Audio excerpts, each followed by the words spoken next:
So about 3 years ago, I moved to Ireland.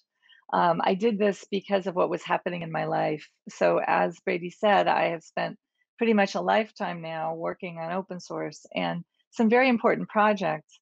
This is where my office is now. It's, as you can see, a resort town, not a normal place for a tech office.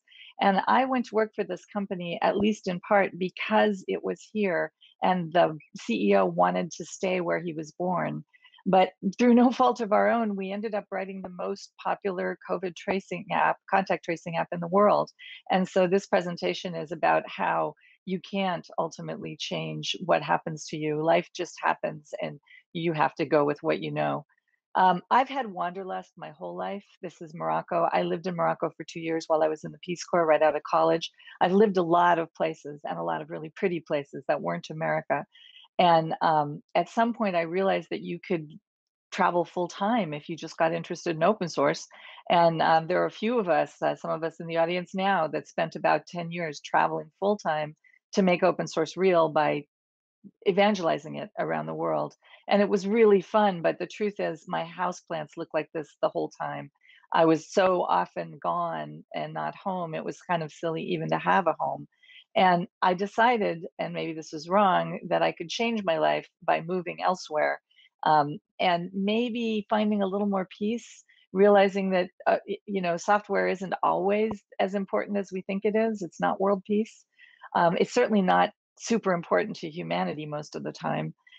So, as I said before, I moved to beautiful Ireland, and it was peaceful. And I loved it so much for 2.5 years. It was exactly what I was looking for, although I was still traveling too much. And then, of course, we had, the pandemic.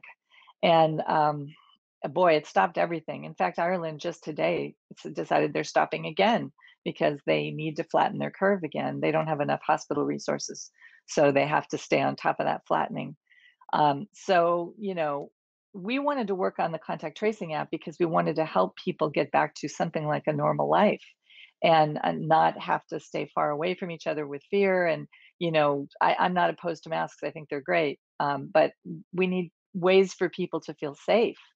And moreover, when we wrote our app, we wrote it privacy first, like I have never done before. It's a very small data set. It doesn't know who you are or where you are, but it's still able to help you protect yourself and your family, which is amazing to me.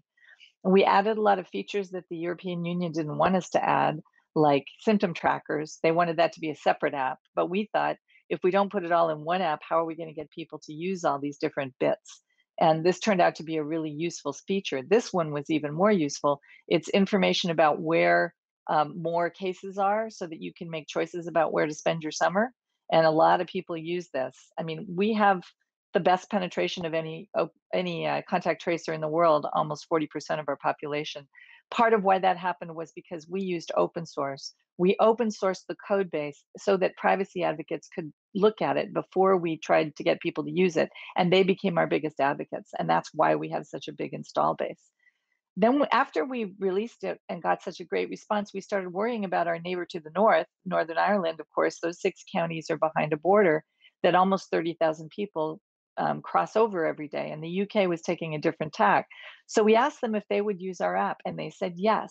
And in fact, most of the UK is using our app now, just not the UK itself, or what we think of as Britain, but Scotland, Gibraltar, the Isle of Jersey, Northern Ireland. And then we were able to get people to use it in the US as well. So right now, New York, New Jersey, Pennsylvania, and Delaware are all using this app that was crafted in Ireland. And that is a huge change for Ireland to have influence like that in the world. The biggest thing that happened was we got asked to give it to the Linux Foundation Public Health Initiative. And we did do that. It's called COVID Green. And the reason that that's important is people who are not going to pay our company to create a bespoke version will still be able to use this simple technology to combat something that's frankly changing all of our worlds, and not in a good way. And what I'm most focused on is Africa and needing to get them the tools. The reason that they don't show any COVID is not because they don't have it, it's because they're not tracking it.